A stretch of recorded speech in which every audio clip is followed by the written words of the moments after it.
பாண்டிய நாட்டு தேவார தலங்கள்ல 5வது தலமா இருக்கக்கூடிய பிரான்மலைங்கிற கொடுகுன்றத்தோட 2வது ஷார்ட்ஸ் வந்திருக்கும். முதல் ஷார்ட்ஸோட லிங்க்க டிஸ்கிரிப்ஷன்ல குடுத்துருக்கேன் பாருங்க.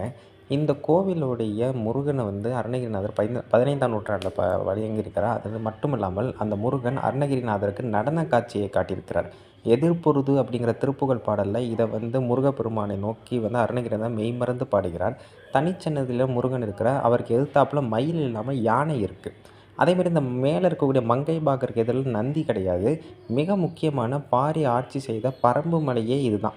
பறம்பு மலைன்னு சொல்லுவோம் பார்த்தீங்களா, அந்த பறம்பு மலை இதுதான். அதேமாரி பார்த்தீங்கன்னா, பாரி உற்சவம், படியரசி அளப்பு வைபவம் அந்த முல்லைக்கு தேர் கொடுப்பார்ல, அந்த வைபவம் வந்து சித்திரை பிரம்மோற்சவத்தில இந்த கோவில்ல நடைபெறும்னு சொல்றாங்க. இங்க இருக்கக்கூடிய மங்கை பாகருக்கு நவமூலிகை சாற்றால ஆகப்பட்டவர்ங்கிறதுனால அபிஷேகம் கிடையாது. புனுகு மற்றும் தைலம், சாம்பிராணி மட்டும் தான் படைக்கப்படுது. அதுவும் பௌர்ணமி நாள்ல. இந்த கோவிலை பற்றிய மற்ற தகவல்கள நான் கம்யூனிட்டி போஸ்ட் போடும்போது சொல்றேன்.